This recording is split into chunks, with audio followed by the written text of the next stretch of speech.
Oh my god. Tapi bohong. Aku hanya memikirkan satu peraturan penting. Kenapa kau lakukan hari ini kalau kau bisa melakukannya besok? Few moments later.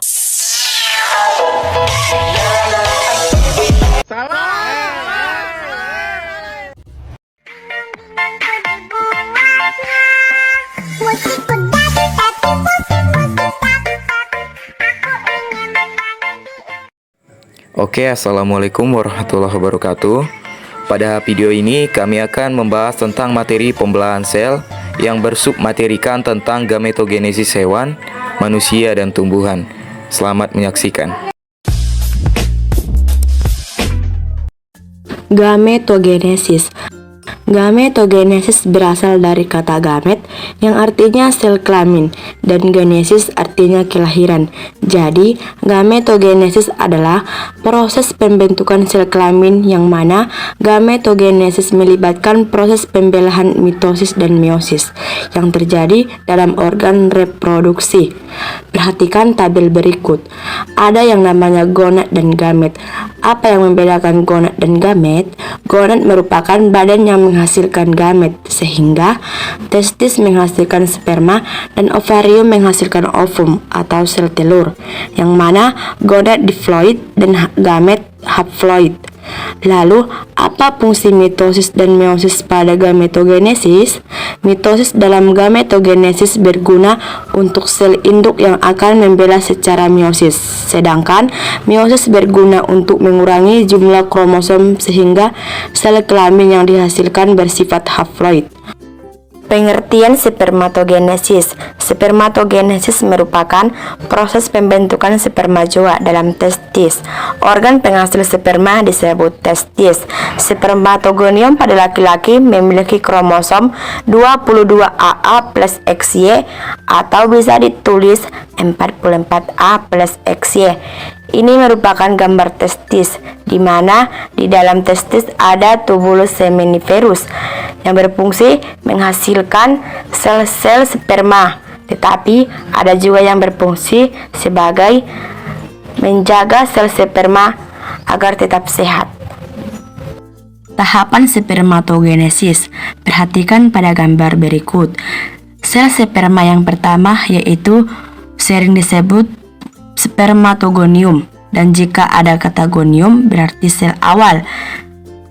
Tahapan pertama yaitu spermatogenesis mengalami mitosis dan membentuk spermatosit primer atau spermatosit pertama yang memiliki kromosom diploid, dan yang selanjutnya spermatosit primer mengalami meiosis pertama menghasilkan dua sel spermatosit sekunder atau spermatosit 2 yang mengandung gonosom X dan Y, dan yang selanjutnya spermatosit sekunder yang membela secara meiosis kedua, lalu terbentuk 4 spermatid haploid.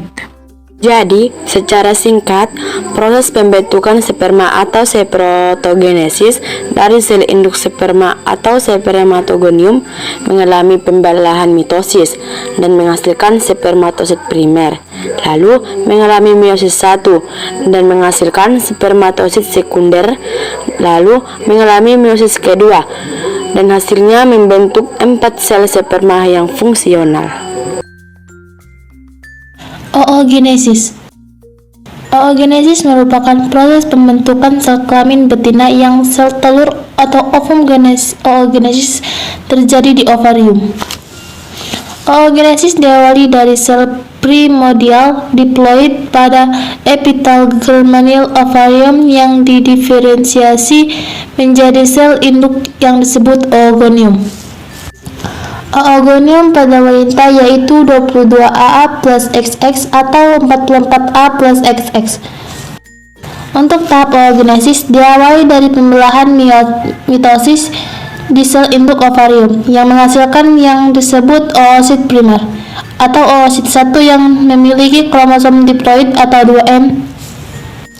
Selanjutnya, oosit primer mengalami pembelahan meiosis pertama dan terbentuknya dua sel yang berbeda. Oosit sekunder dan badan polar pertama memiliki kromosom yakni 22A plus X. Selanjutnya, oosit sekunder mengalami pembelahan meiosis 2 dan terbentuk sel dalam ukuran yang berbeda. Sel yang besar disebut ootit. Nah, sementara itu sel yang berukuran kecil disebut badan polar kedua. Badan polar kedua ini merupakan hasil pembelahan dari badan polar pertama. Ketika badan polar yang berukuran kecil tersebut akan hancur. Selanjutnya, ootit mengalami pemetaan menjadi ovum sel telur. Jika dibuahi dengan sperma akan menjadi zigot. Ini secara ringkas proses pembentukan ovum atau sel telur oogenesis, di mana dimulai dari sel induk ovum, itu oogonium, mengalami mitosis menjadi oosit primer, mengalami meiosis ke-1, menghasilkan oosit sekunder plus badan kutub pertama atau polar pertama. Lalu mengalami meiosis kedua, menghasilkan ootit plus 3 badan kutub kedua atau polar kedua, sehingga badan polar tersebut akan hancur dan tersisalah ootit yang berkembang menjadi ovum atau sel telur. Ini merupakan gambar spermatogonium dan oogonium. Nah, pada ovum wanita itu kromosomnya 22AA plus XX atau 44A plus XX. Sedangkan spermatozoa atau sperma laki-laki memiliki 22AA plus XY atau 44A plus XY. Di sini maksudnya adalah autosom atau sel tubuh. Sedangkan X atau XY ini merupakan sel gamet atau sel kelamin. Bagaimana bisa individu tersebut bisa menjadi laki-laki atau perempuan?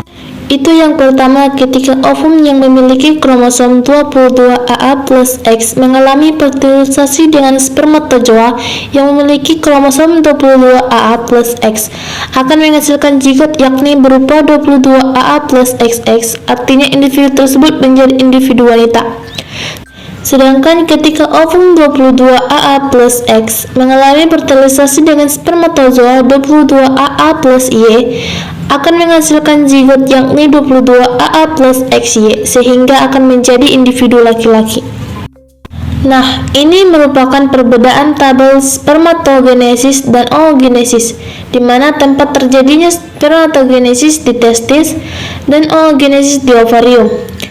Untuk jumlah sel anakannya, spermatogenesis menghasilkan 4 sel spermatozoa yang semuanya fungsional. Sedangkan oogenesis menghasilkan 1 sel ovum yang fungsional dan 3 lainnya itu tidak fungsional. Lalu kromosom seks sel anakan spermatogenesis yaitu X dan Y, sedangkan oogenesis yaitu X. Waktu terjadinya di dalam tubuh spermatogenesis terjadi sejak masa pubertas hingga selama hidupnya, selama kondisi itu mendukung. Akan tetapi pada oogenesis dimulai sejak embrio sebelum lahir, setelah lahir, masa pubertas hingga masa produktif sebelum menopause. Mikrosporosgenesis. Proses pembentukan gamet jantan pada tumbuhan. Mikrosporosgenesis merupakan proses pembentukan mikrospora atau serbuk sari atau polen pada tumbuhan yang terjadi di kepala sari atau anter. Perhatikan gambar berikut ini. Bagian dari sel kelamin jantan itu salah satunya ada kepala sari atau anter. Dan jika kepala sari atau anter ini dibelah secara melintang, di dalamnya terdapat kantong polen atau kantong serbuk sari. Perhatikan pada gambar. Dan di dalam kantong polen terdapat sel polen atau sel serbuk sari.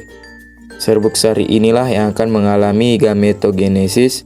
Untuk tahapan awalnya dimulai dari sel induk atau mikrosporosit, mengalami pembelahan secara meiosis 1 dan akan menghasilkan sepasang sel yang haploid. Setelah itu, sepasang sel yang haploid akan membelah secara meiosis 2 dan akan menghasilkan 4 mikrospora yang haploid.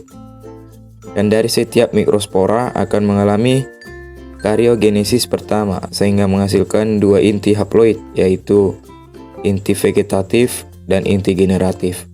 Karyogenesis itu proses pembelahan inti sel tanpa diikuti oleh pembelahan sitoplasmanya, jadi tetap dalam satu sel saja. Untuk tahap selanjutnya, inti generatif itu akan mengalami karyogenesis yang kedua dan membelah secara mitosis sehingga membentuk inti generatif 1 dan inti generatif 2, sehingga pada mikrosporogenesis akan menghasilkan 3 sel yang haploid. Yang pertama itu ada inti generatif 1, yang kedua inti generatif 2, Dan yang ketiga inti vegetatif. Selanjutnya kita masuk ke poin yang kedua, yakni ada makrosporogenesis atau pembentukan gamet betina pada tumbuhan. Makrosporogenesis merupakan proses pembentukan megaspora pada tumbuhan yang terjadi di bakal buah atau ovarium. Makrosporogenesis itu dimulai dari sel induk megaspor dengan inti diploid di ovarium mengalami pembelahan meiosis pertama dan akan menghasilkan dua sel yang haploid. Perhatikan pada gambar. Selanjutnya, kedua sel yang haploid tadi akan mengalami pembelahan meiosis kedua sehingga menghasilkan 4 megaspor yang haploid. Dan dari 4 sel hanya ada 1 yang akan bertahan dan 3 sel anakan lainnya akan mengalami degradasi atau mati. Selanjutnya, sel megaspora yang masih hidup akan mengalami 3 kali mitosis diikuti oleh karyokinesis. Jadi, dari 1 sel mengalami karyokinesis pertama menghasilkan 2 sel, lalu masuk ke karyokinesis kedua menghasilkan 4 sel, lalu mengalami karyokinesis 3 menghasilkan 8 sel. Dan karyokinesis itu sendiri merupakan proses pembelahan mitosis tanpa disertai pembelahan sitoplasma dan dihasilkan sel besar atau kandung lembaga muda dan 8 inti yang haploid. 8 inti yang haploid tersebut terdiri dari 2 sel kantung lembaga sekunder, 3 sel antipoda, 2 sel sinergit, dan 1 sel telur atau ovum. Jadi 8 inti yang haploid yang terdapat di ovarium itu terdiri dari 2 sel antipoda yang letaknya di atas, lalu 2 sel inti kandung lembaga sekunder yang letaknya di tengah, dan 1 sel ovum yang diapit oleh 2 sel sinergit. Lalu pembuahan ganda itu seperti apa? Untuk tahapannya diawali dari inti vegetatif yang membuka jalan bagi inti generatif untuk menuju ke bakal buah. Berikutnya, sel sperma 1 atau inti generatif 1 akan bergabung dengan sel telur sehingga membentuk zigot. Selanjutnya, sel sperma 2 atau inti generatif 2 akan bergabung dengan inti kandung lembaga sekunder membentuk endosperm sebagai cadangan makanan pada tumbuhan.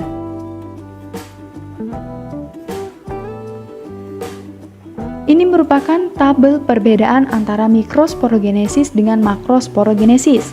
Ditinjau dari tempat terjadinya.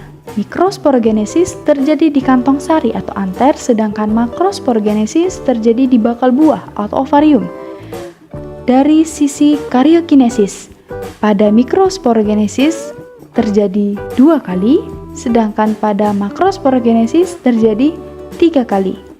Dan ditinjau dari hasil akhirnya, mikrosporogenesis memiliki 3 inti sel, yaitu inti generatif 1, inti generatif 2, dan inti vegetatif. Sedangkan untuk makrosporogenesis memiliki 8 inti, yakni 1 sel telur, 2 sel sinergit, 2 sel inti kandung lembaga sekunder, dan 3 sel antipoda. Ketika kau sering menangis, jangan lupa ingatlah daun talas tidak pernah mengalir seperti air terjun atau dalang salto belakang. Jangan lupa makan Indomie. Adios, Formosa El Contole. Kapan terakhir kali kamu dapat tertidur